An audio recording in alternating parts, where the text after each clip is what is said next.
Demorou, mas saiu. Terceiro episódio de Cinema e História. Vamos lá.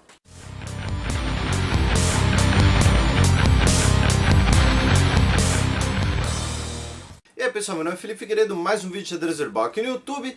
Hoje mais um Cinema e História, o terceiro episódio. Os anteriores foram sobre Gladiador e sobre o filme Círculo de Fogo. O filme de hoje é Falcão Negro em Perigo, Black Hawk Down. Filme de 2001 do Ridley Scott, sendo que agora fica 2/3 dessa série são filmes do Ridley Scott, mas eu juro que não foi de propósito. Para os que são mais novos aí no canal, apenas recapitulando, o propósito dessa série é pegar justamente um filme, um blockbuster, um filme conhecido, um filme popular, e usá-lo como parâmetro para discutir temas de história e de política. Inclusive o vídeo de hoje poderia ser até cinema e política internacional, já que vai ter muito conceito de política internacional além da história. Ou seja, é intencional às vezes não pegar filmes mais intelectuais, filmes locais, filmes mais dramáticos. A intenção é justamente pegar um filme bem blockbuster, justamente porque é mais conhecido, permite atingir mais gente e permite fazer algo de útil com esses filmes que normalmente são feitos para fazer dinheiro. E não tem problema nenhum nisso, só quis deixar claro, que estamos aí falando de filmes populares intencionalmente. Hoje vamos falar, por exemplo, bastante de missões da ONU, vamos falar da questão na Somália, vamos falar bastante coisas legais. Mas antes de falar do filme, os dois avisos de sempre dessa série. Esse vídeo conterá spoilers, já que para falar de conceitos importantes, muitas vezes eu preciso falar da trama do filme ou usar trechos do filme. Esse filme tem 14 anos de idade, então não reclame muito assim. Caso você nunca tenha visto e quer ver antes de assistir esse vídeo, você foi avisado. Qualquer coisa, o trailer está na descrição do vídeo e vamos em frente. Segundo aviso, o pessoal do Google, do YouTube, das produtoras de filme, atores, diretores, esse vídeo é para finalidades educativas, ou seja, por favor, não me processem. Falcão Negro em Perigo é um filme de 2001, baseado num livro de 1999, escrito por um cara chamado Mark Bowden, que cobriu os eventos na Somália para um jornal. Ele pegou 29 das suas colunas sobre a Batalha de Mogadishu e compilou no livro, que tem o mesmo título do filme, Falcão Negro em Perigo, Black Hawk Down. O filme conta a história de uma operação de forças especiais dos Estados Unidos para capturar o general somali Mohamed Aidid, que estava instigando o conflito na Somália. Ele fazia parte do conflito, na verdade, melhor dizendo, e ele estava capturando material das Nações Unidas destinados aos refugiados e aos deslocados pela guerra. Durante a operação, soldados dos Estados Unidos são mortos, 2 helicópteros são abatidos, então as forças da ONU na Somália têm que fazer uma operação em larga escala para conseguir resgatar essas pessoas que ficaram sitiadas dentro de Mogadishu. O filme retrata os eventos dessa operação, que é considerada por muitos um desastre. Foi indicado a vários Oscars, inclusive melhor direção, ganhou 2, se não me engano, e teve um elenco bem grande. O trailer do filme, que estava passando aqui do lado, vocês também podem acessar aqui na descrição do vídeo, caso vocês não tenham visto ou queiram recuperar a memória. E o livro que inspirou o filme também pode ser acessado em um link aqui embaixo, mas para comprar, tá? Eu não achei ele para baixar, se é que vocês me entendem. O filme também é caracterizado por uma mensagem dúbia. O Ridley Scott queria fazer um filme anti-guerra, que é justamente uma das mensagens ao final do filme, de que um monte de gente morreu, um monte de gente se ferrou e nada mudou, nada aconteceu, ou seja, a guerra não é um caminho. Só que como o filme foi lançado no contexto dos ataques de 11 de setembro, o filme é de 2001, ele acabou sendo muito utilizado por pessoas para propaganda pró-guerra. Ele sofreu essa crítica, já que ele transmite um pouco a ideia de que os soldados eles prevalecem, o laço de fraternidade entre os soldados. Ele passa uma imagem muito forte dos Estados Unidos, então ele acabou sendo utilizado para alimentar um sentimento pró-guerra no Afeganistão e também depois no Iraque. Tá? Se vocês quiserem ler um pouquinho mais sobre essa crítica, tem um link aqui na descrição do vídeo, não é uma crítica minha. Agora vamos falar dos personagens de Falcão Negro em Perigo. We got a Black Hawk Down. O personagem do Ewan McGregor, o John Grimes, caso vocês não se lembrem, é o cara que é tarado por café. Pois bem, o personagem dele existiu ou não? Sim, existiu. Porém, ao contrário do que eu fiz nos outros vídeos dessa série, normalmente quando eu falo que um personagem realmente existiu, eu coloco uma imagem da pessoa real depois. E nesse caso eu não vou colocar. Por quê? Porque o John Grimes é uma retratação do John Stebbins, que foi modificado apenas o nome, os eventos continuam os mesmos. Mudaram o nome a pedido do Pentágono. Por quê? Porque o cara foi condenado a trocentos anos de prisão por assalto sexual a menores, por abusar sexualmente da própria filha. Então, além dele ter sido modificado, além dele ter sido meio que apagado dessa história, e aí se vocês são a favor ou contra isso, vai de cada um, porém eu não vou ficar mostrando uma foto de um cara desses no meu canal. O personagem Matt Eversman, do Josh Hartnett, que é praticamente o protagonista do filme, é o cara que inclusive está no pôster do filme, existiu? Sim, ele existiu. Inclusive sobre vários dos personagens do filme que existiram. De verdade eu coloquei um link aqui na descrição do vídeo que é meio que conta o paradeiro de alguns dos principais personagens dessa história toda. O Michael Duran, personagem do Ron Eldard, ele existiu? Sim, ele existiu, é aquele piloto de helicóptero que é capturado, que inclusive tem um diálogo lá com um líder guerrilheiro somali, que fala que na Somália matar é negociar. Ele realmente foi capturado, ele ficou 11 dias em cativeiro até ser libertado, ele foi libertado junto com um soldado nigeriano, ele foi preso junto com o soldado nigeriano, foi solto junto com o soldado nigeriano, então isso não foi retratado no filme, né? Não chegam ao ponto dele ter sido solto. Ele escreveu um livro contando as memórias dele na operação de Mogadishu. O link para o livro, caso vocês queiram comprar, queiram dar uma olhada, também está na descrição do vídeo. O General Garrison, personagem do Sam Shepard, um ator bastante conhecido por fazer personagens desse tipo, né? O militar, durão e tal. Ele existiu? Sim, ele existiu. Ele assumiu total responsabilidade pelas mortes, pelo fracasso da operação, e ele se aposentou pouco tempo depois, e isso é coberto nos créditos no final do filme, né? Mas sim, ele existiu e depois ele viria a se aposentar depois de assumir total responsabilidade pelo desastre da operação em Mogadishu. O Todd Blackburn, personagem do Orlando Bloom, lá em começo de carreira, ele existiu? Sim, ele existiu, e na verdade eu não achei foto dele real. Porém, o que eu achei no livro que inspirou o filme é que aquela história que mostra no filme que ele caiu na corda do helicóptero, caiu 15 metros no chão, sim, aquilo lá aconteceu de verdade. O Osman Ali Atto, aquele traficante de armas que é capturado no início do filme, ele existiu? Sim, ele existiu. Inclusive ele é uma das pessoas que mais fez críticas ao filme. Primeiro dizendo que o cara do filme não parece em nada com ele, o cara do filme parece mais um mafioso, e pela foto que vocês estão vendo aqui do lado isso é verdade, né? Ele não parece muito com o cara do filme. Disse que a operação de captura dele foi totalmente diferente, que um monte de gente morreu inclusive, que o cara do lado dele foi ferido nas duas pernas, etc. Ele fez várias críticas, porque no filme parece que capturaram o cara, né? Numa boa, ninguém morreu, ninguém se machucou. E curiosamente, né, o ID, que é o general que eles querem capturar no filme, que é um cara que existiu de verdade, a gente vai falar um pouquinho mais da Somália depois, ele, alguns anos depois, foi derrubado. E um dos principais caras em derrubar esse general foi justamente o Ali Atto, que antes era fornecedor de armas dele. Agora o que acontece? Como é um filme que retrata uma ação que envolveu muita gente, vários dos personagens do filme são colagens de diversos personagens da vida real, que é algo normal nós vemos em filme, falamos um pouco disso, por exemplo, no vídeo sobre Gladiador. Por exemplo, o personagem do Eric Bana, nesse filme que vocês estão vendo aqui do lado, ele reúne eventos reais de 3 caras no evento real.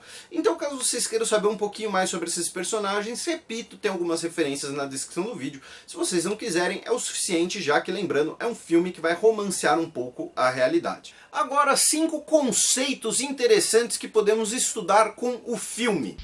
We got a Black Hawk down. A parte dos conceitos talvez seja a principal parte dessa série de vídeos.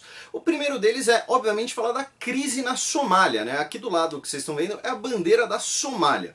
Na descrição do vídeo tem algumas referências sobre a crise na Somália, sobre os eventos da Somália, já que eles são bastante densos. Aqui eu vou dar um belo resumão, tá? Então assim, caso vocês falem, ah, ficou faltando alguma coisa, ah, pois, aqui e tal, podem perguntar, podem ficar à vontade, porém, já estou deixando claro, estou fazendo um baita resumo, porque é uma situação bem complicada, bem densa, e caso vocês queiram saber mais, tá lá na descrição do vídeo. De 1969 até 1991, a Somália era uma ditadura governada por um cara chamado Siad Barre, um cara extremamente autoritário, que no contexto da Guerra Fria era uma ditadura alinhada à União Soviética, porém, aí, ideologicamente, ele era próximo da China maoísta, né? Ele pretendia adaptar o comunismo maoísta às necessidades somalis. O seu governo era bastante autoritário, era desafiado por clãs que passaram a se articular e se armar, especialmente com o apoio da vizinha Etiópia. Em 1986,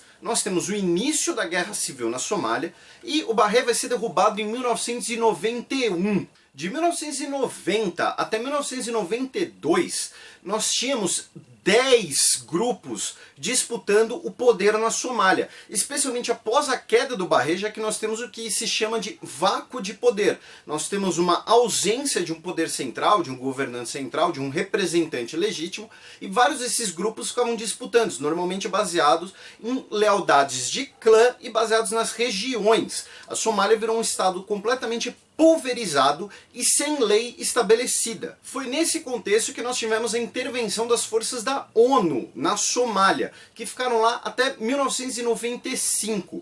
Porém, o conflito na Somália ele tem essas duas fases diferentes nesse período. A primeira, que é de 1986 até 1991, buscando derrubar a ditadura anterior, e o período que vai mais ou menos de 1991 até 1994, que é uma guerra entre diversas facções, lembrando que os eventos do filme se passam em 1993. Nesse período, o IG, o principal antagonista do filme, ele se proclama presidente da Somália, porém ele nunca consegue estabelecer de fato um governo, né? Vocês veem no filme que ele tem ministros, alguma coisa assim. Várias facções proclamavam seus governos, ou regionais, ou no país inteiro, porém nenhum deles tinha a legitimidade nem o controle sobre o país inteiro.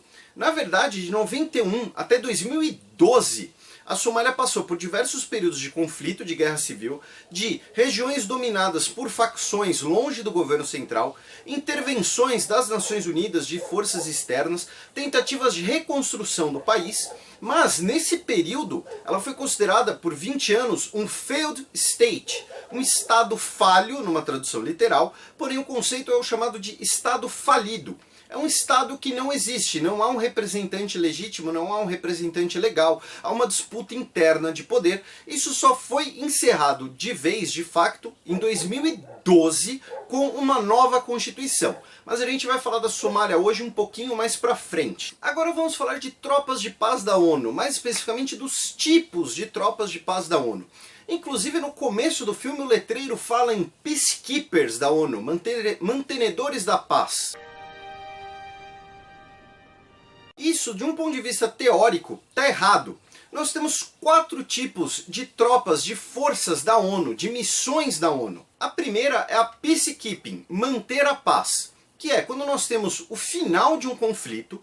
Então, tropas da ONU vão ocupar aquela região, vão verificar, vão assegurar que o conflito realmente acabou. Ou seja, nós já temos a paz, então essas tropas internacionais vão manter a paz. É o contexto, por exemplo, das tropas brasileiras que foram para a Península do Suez, na década de 1950. Depois delas, numa escala gradual, nós temos as forças de Peace Enforcement, forçar a paz. Enforcement é um termo na língua inglesa muito usado para policiamento. São quando as tropas da ONU vão intervir no conflito e tentar fazer com que o conflito acabe. Seja enfraquecendo as tropas locais, seja fortalecendo as tropas do governo contra rebeldes, seja capturando líderes rebeldes, que é o contexto que nós vemos no filme. As tropas do filme não eram de peacekeeping, eram de peace enforcement.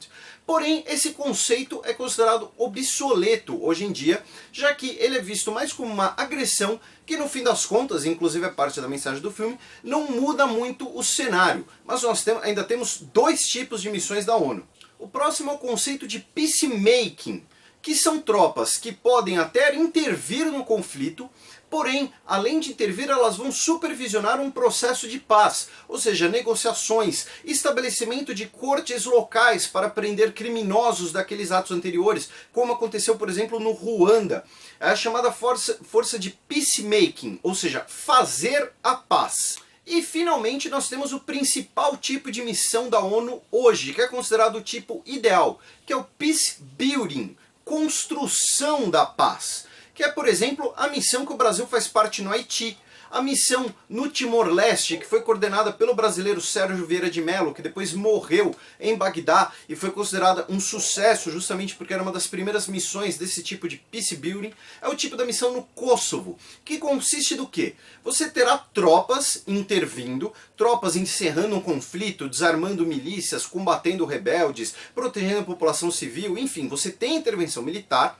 Você tem a intervenção política, que nem no conceito anterior, ou seja, forçar uma negociação, fazer com que os lados aceitem um acordo geral, e também uma intervenção socioeconômica, que é, por exemplo, você mandar professores brasileiros para os Timor-Leste, que também fala português, para que as crianças do Timor-Leste tenham educação.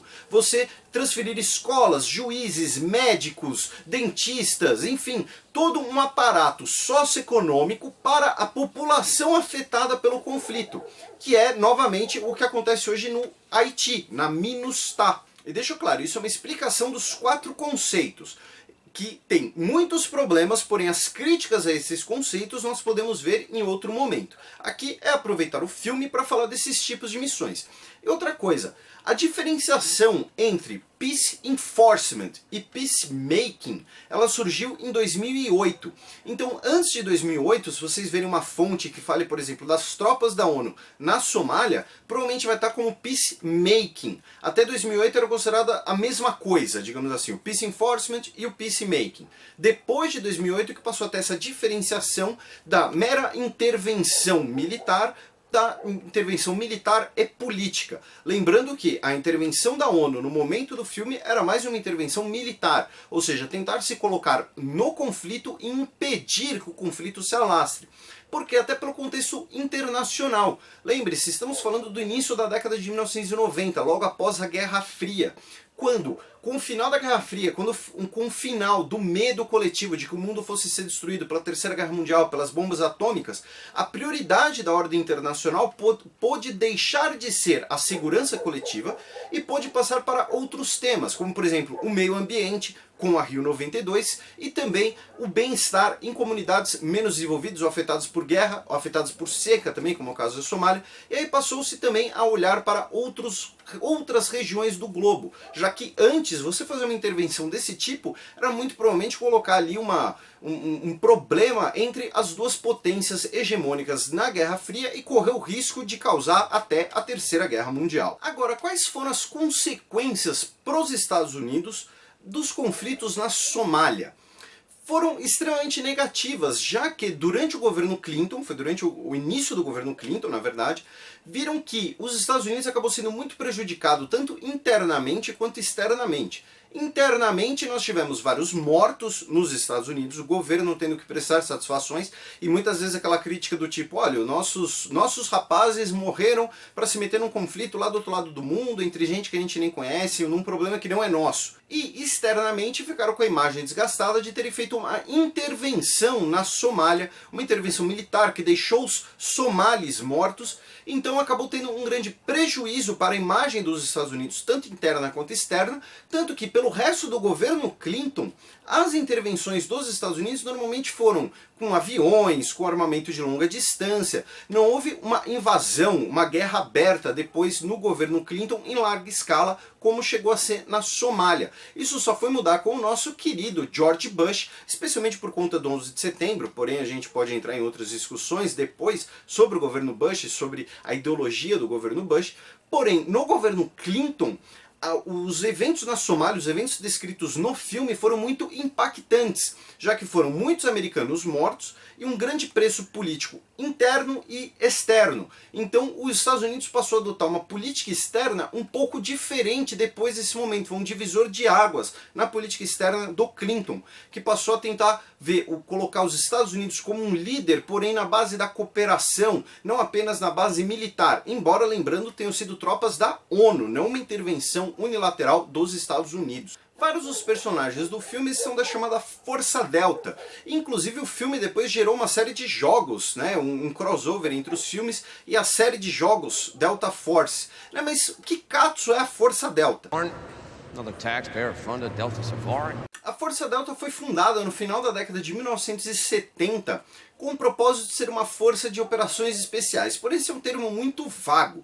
Na verdade, a especialidade da Força Delta é especialmente salvar reféns e atacar infiltrações, os chamados raids, que é o tipo de evento descrito no filme. Sua primeira ação foi justamente a crise dos reféns no Irã. Tem um link aqui na descrição do vídeo, caso você não saiba do que se trata, né? Porém, justamente nesse contexto de forças antiterrorismo especializadas em situações de reféns ou então raids, ataques localizados para pegar alguém, por exemplo. Atualmente, inclusive, eles estão no Afeganistão e na Síria, quer dizer, eu ouvi dizer, né? Porque teoricamente tudo que eles fazem é confidencial, porém não confundam com as tropas que capturaram o Osama Bin Laden, lá o Team Six dos SEALs, as focas, aqueles lá eles são da Marinha dos Estados Unidos.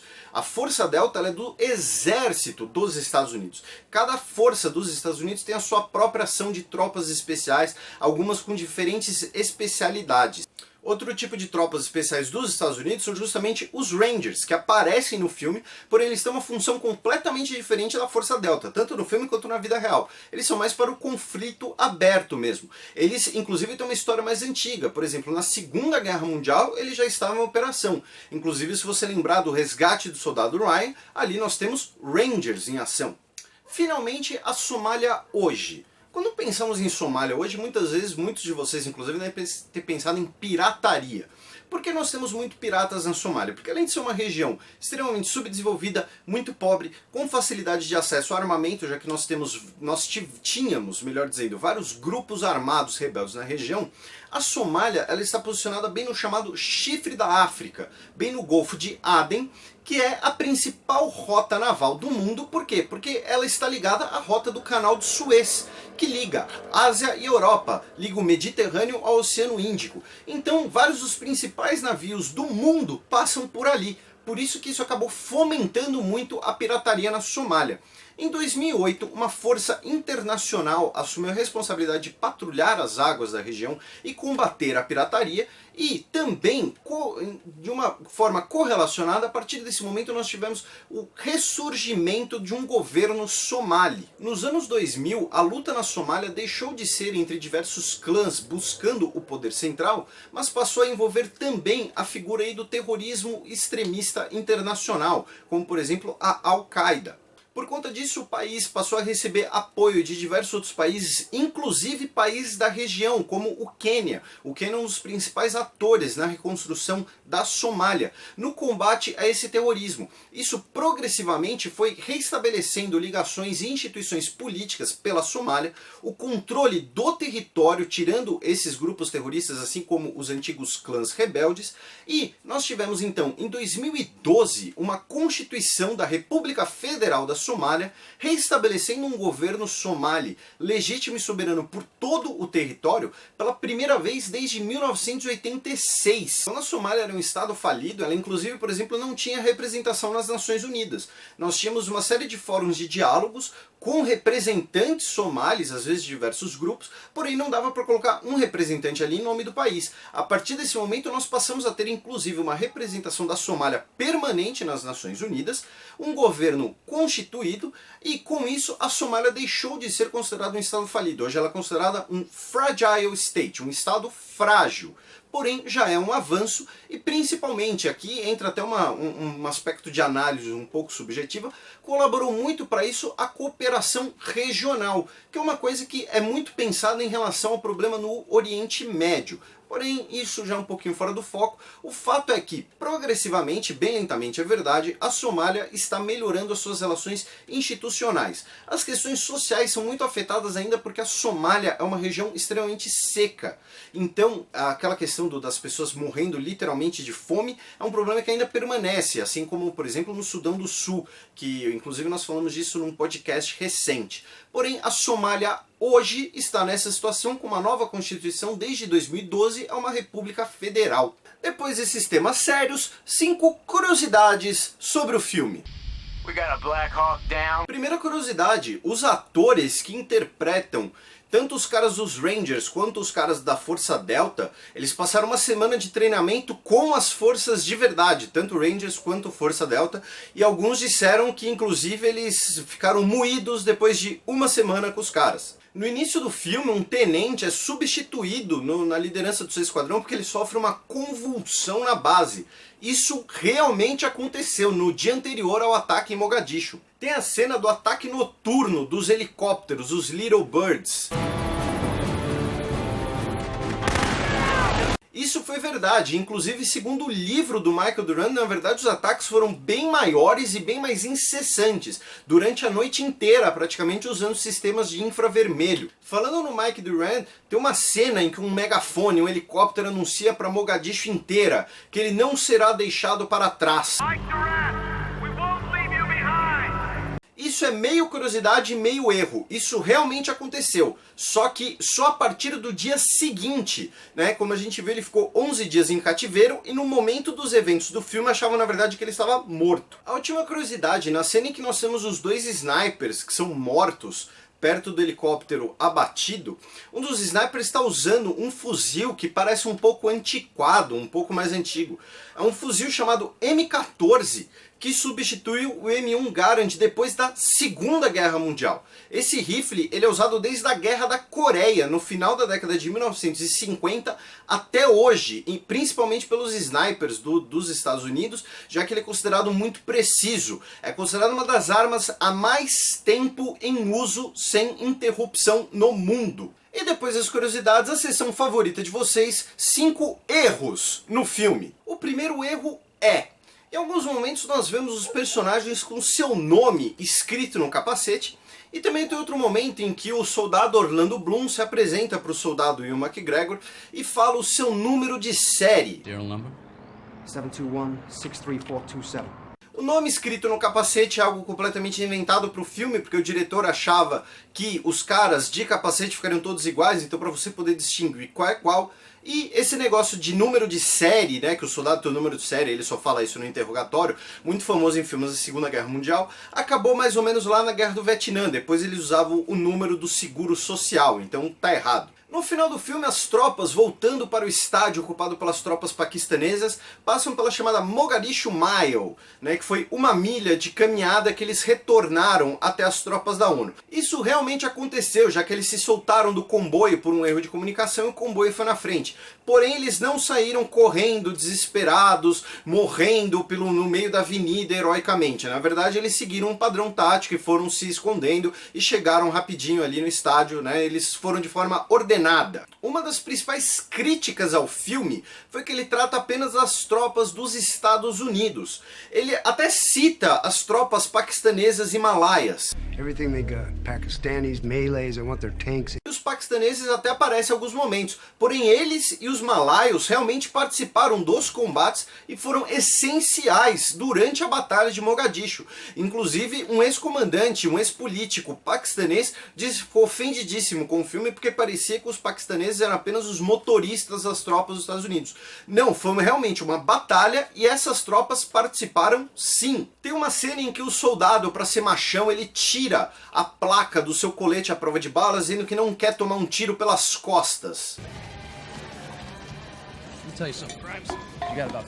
Pois bem, até aquele momento, os coletes à prova de bala só tinham a placa frontal. Eles passaram a ter a placa traseira também, justamente pelas lições aprendidas no combate em Mogadishu, em que os caras tomavam um tiro de todos os lados. A base dos Estados Unidos tem um grande sistema de som e ele fica tocando rock, várias músicas famosas, quando você ouve você reconhece, né? Só que nenhuma dessas músicas tinha sido lançada até os eventos descritos no filme, então era um turno do tempo no seu sistema de som.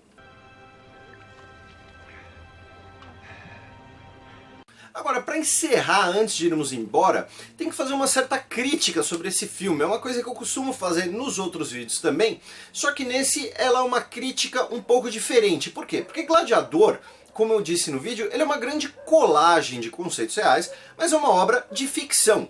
Assim como o Círculo de Fogo. Ele tem um protagonista real, baseado numa pessoa real, melhor dizendo, só que é uma história também de ficção, é um filme de ficção.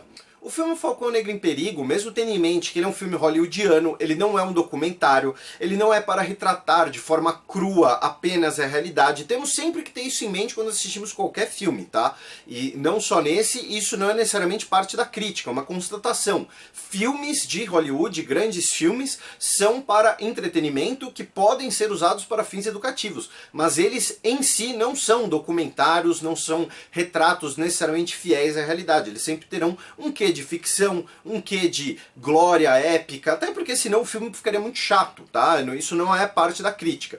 Porém, esse filme, mesmo sendo um filme de entretenimento, ele é baseado empiricamente, completamente em fatos reais, inclusive baseado em um livro, como nós vimos anteriormente. Então, uma crítica deve ser feita diferente dos outros filmes. Quando você retrata eventos reais, você muitas vezes pode atingir outras pessoas que não foram retratadas ou que foram retratadas de forma distorcida. Nós vimos isso tanto no caso do traficante de armas e político somali, quanto no caso das tropas malaias e paquistanesas, só que esse é um tom muito grande no filme. Então, por exemplo, vários dos atores que fazem papéis somalis com falas são atores britânicos, normalmente de descendência ou nigeriana ou sudanesa, que é uma etnia diferente, ou seja, para os somalis e para muitas pessoas que compreendem um pouco essas diferenças étnicas na região, eles sequer parecem ser da Somália. O sotaque somali não foi retratado. O filme omitiu que vários civis somalis foram mortos em toda essa operação. Ou seja, tenham em mente o seguinte, ele é um filme de entretenimento, porém ele retrata eventos reais e de forma unilateral. Ele monopoliza as ações e os personagens e tudo mais nos personagens dos Estados Unidos, deixando de lado os paquistaneses e os malaios, que também faziam parte das tropas da ONU, e não retratando da melhor forma, por assim dizer, o conflito na Somália.